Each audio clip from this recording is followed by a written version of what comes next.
Welcome back to Ask the Prime Minister. We are discussing the questions you submitted to us, questions which you want to ask the Prime Minister. We've moved now to the theme of forging a new social compact. Now, Singapore's social compact used to be defined by the need for survival. Well, times have changed and a consensus on what the new social compact should encompass has to be reached. Let me now bring in our winning poll question. We again asked you two, and the one that garnered 2/3 of the votes from Kevin Tong.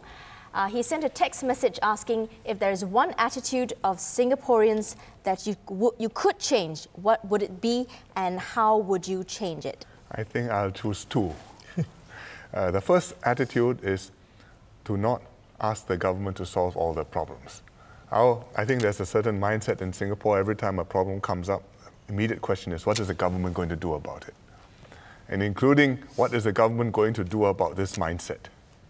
And I think that, yes, the government has to be on top of the game and be thinking ahead, solving problems.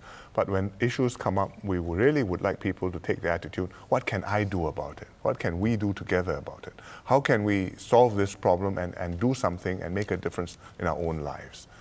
I think that's a more resilient, more sturdy approach, which will see us through the long term. So that's one thing I would like to change. The other thing I'd like to change is to have our people look out more. We are very preoccupied with our own problems in our day-to-day lives, and that's very important. But we also have to know what's happening in the world around us. Good things, bad things, challenges, opportunities, ways we should be grateful, ways we should learn we can do better. Big things happen in the world. Sometimes we pay not much attention. There's a very major terrorist attack in Nairobi in Kenya. 60 over people died. The terrorists came, the latest reports, including some Western terrorists, American citizens, British citizens. It didn't make it to the front page of any of our newspapers.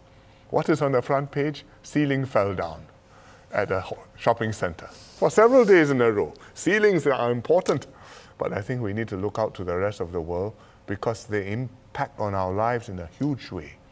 And it's not thousands of miles away, it's on our doorstep really. And we need to have that external orientation, that openness to track what's happening and to adjust and to be psychologically ready to deal with things as they happen and before they happen. Well, I mean, I would say, talking about the changing attitudes of Singaporeans, people in my generation and possibly after have been brought up on sort of a diet of perfection to some extent. Things go like clockwork for us. We obtain things pretty easily. I worry for my children. I worry they lack the drive. I worry they feel that things come to them too easily. Every generation worries about the next. I worry about my children. I think one day they will worry about theirs. I hope I'm wrong in my worries, but, well, we try our best to guide them the right way. I think that they are probably in some ways better adapted to the world they are going to live in than we are, because we are digital immigrants. You know, we grew up before the internet, before social media. We didn't grow up with headphones in our ears, walking around looking down at the screen, but that's what the kids do. They do it while they're studying, they do it while they're socializing. They chat with one another. Instead of talking to one another, they type to one another. But it's natural for them. And the way the world is going, well, you need these skills. And I think in Singapore, these kids will have the skills. But some things haven't changed in the world. We're still a small country. We're still in Southeast Asia. It's still a dangerous world. And you still must learn about human beings and how to make your way through life. And I hope that the new generation will have those strengths and those values and those instincts too. But do you think that the basic values, though, of Singapore has changed? It depends what you define as basic. If you say a sense of identity that has strengthened, willingness to work hard, yes, but people also talk about work-life balance. Willingness to sacrifice your own individual concerns to a broader national priority. I think if you compare with the previous generation, there's probably less sense of that. So when an issue comes up, there's less willingness to say, well, this one I lose, but what to do is for the national good. There's much more desire to say, this one hurts me, how can you take care of me if you want to do this? And well, it's a different generation. I think attitudes have changed over the years. Okay, well actually there is a perception from a question we got. Actually the second most voted question is the perception that the government is too focused on the young, the future, the policies are too skewed towards them. But they're saying the population is aging, and should we not divert more resources to care for the old? Incidentally, we also received a video via our video booth from an O Boon Ling who has the same kind of question. We will view the video before you answer the question. Okay, let's have a look. My question is whether the government can consider an incentive to employees to engage staff who are from 65 to 70 years old and who are healthy and want to continue working so that they can contribute to the national income. I think that is a very pertinent question. Do you look after the young or do you look after the old? We have to do both, but we have to maintain a balance. We have to look after the old because we owe them something special. This generation, the pioneer generation, built Singapore. Without them, we wouldn't be here today. We owe them because they brought us up. We owe them because in their old age, I think they still have a contribution to make, taking care of grandchildren, passing on their wisdom, being part of active members of our society. And that's why we have been working on the Pioneer Generation Package. That's why we've been building up healthcare, a lot of which for old people. That's why we have been encouraging employers to hire older workers, including people up to 65 or beyond 65, because really that's one of the best ways to help older people, to let them stay active, to work, to stay in circulation and contributing members of society, not just sitting back and drawing pension or in retirement. So we do have to look after the old people, and it's a matter of our moral duty. But at the same time, we should look after the young ones, and not just look after the young ones, but invest in young people and prepare them for tomorrow. Because our deepest responsibility in Singapore is to the future of Singapore. And if we want to make Singapore succeed in the future, our young people have to prepare for that.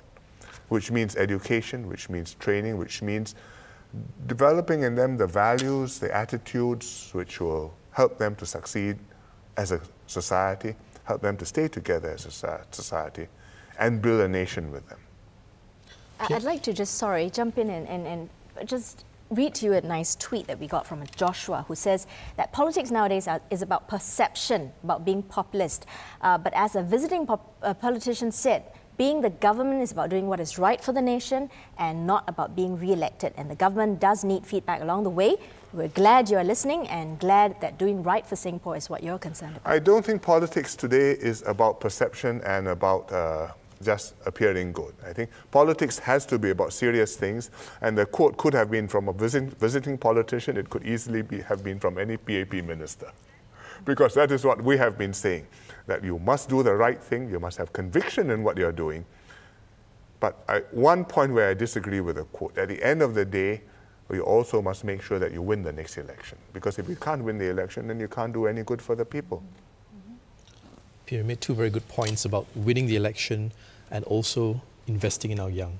What underpins this entire social compact has to be the trust between the electorate and the government. You have said before that there have been mistakes made, no perfect 2020 hindsight, things could have been done differently. How do you rebuild this trust between the electorate and the government? I think you do it by by your actions, by solving the problems. You do it by showing people they're on your side.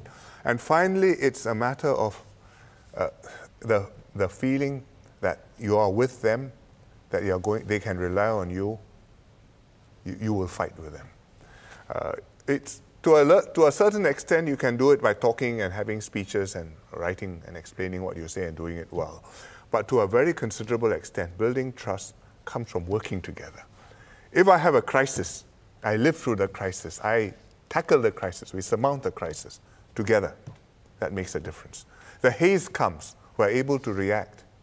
We are able to have masks distributed, the poor and infirm catered for, the kids in school looked after. And you can respond promptly and deal with that. I think confidence rises. So it comes really from what you do and not just from what you say. And what you do together is critical. Do you think we'd ever take that relationship beyond the transactional nature where there is a certain expectation that if I do this, the government will take care of me? I think there will always have to be an element of mutual obligation that this is my part, this is my duty, what I ought to do as a citizen, and that's what you are expected to do as a government. I think that's necessary. But at the same time, there also has to be a mutual confidence that we know that this leadership is competent, has integrity, and has commitment. And it will act in my best interest. And the leaders must also have the confidence that this is a population which has what it takes, which will work together and can work with the government. Then you've got two hands, then you can clap. But do you personally feel that there is a lack of trust? Well, I think we can always do better. I think there's disappointment that problems haven't been solved yet, but we're working at the problems. If you ask me where we stand compared to any other society, I think trust levels in Singapore are very high.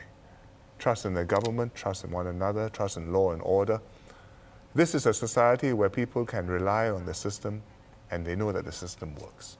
So whatever the disappointment, I think that's a basic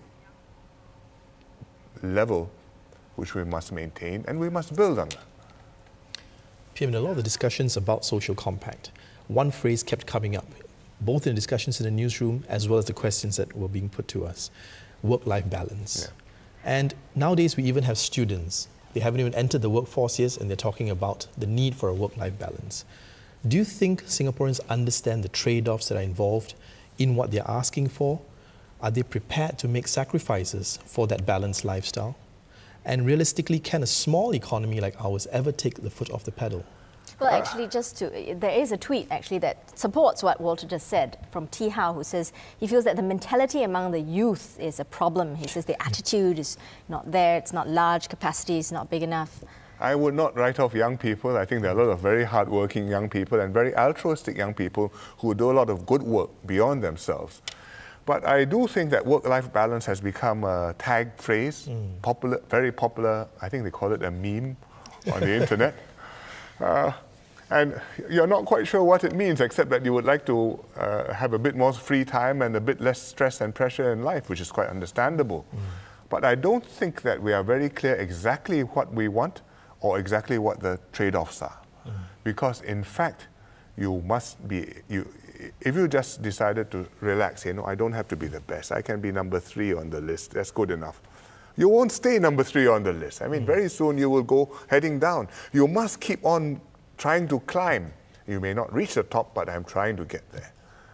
And if you look around you, if you look at other countries, Vietnam, China, even in India, these are people who they are not talking about work-life balance. They are hungry, anxious, about to steal your lunch. So I think I better guard my lunch. Even in education, I mean, talking about how stressful life can be, there are a lot of tweets here talking about what school being very stressful, and also a question on what extent removing banding will, you know, in secondary schools actually change people's mindsets about schools. Mindsets are difficult to change. Rules and systems, we will do our best to adapt and make them more functional. So where they are no longer working optimally, like the PSLE grading, well, we have to find some way to change it, and MOE, you know, we are going to change it to grades rather than to the T-score.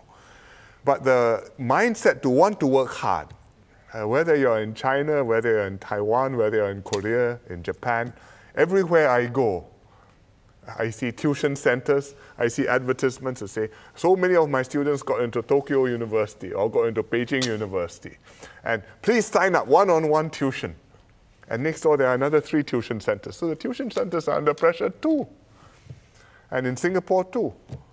And I think we ought to take it in a little bit more relaxed way, but I know how parents feel, and I think it takes time to change these attitudes. Not easy. Yes, I agree. Being a parent, I totally agree. But we'll hold the thought and do a quick break now. So do keep your tweets and comments coming. Our discussion continues after this with a look ahead at the future of Singapore. Stay with us.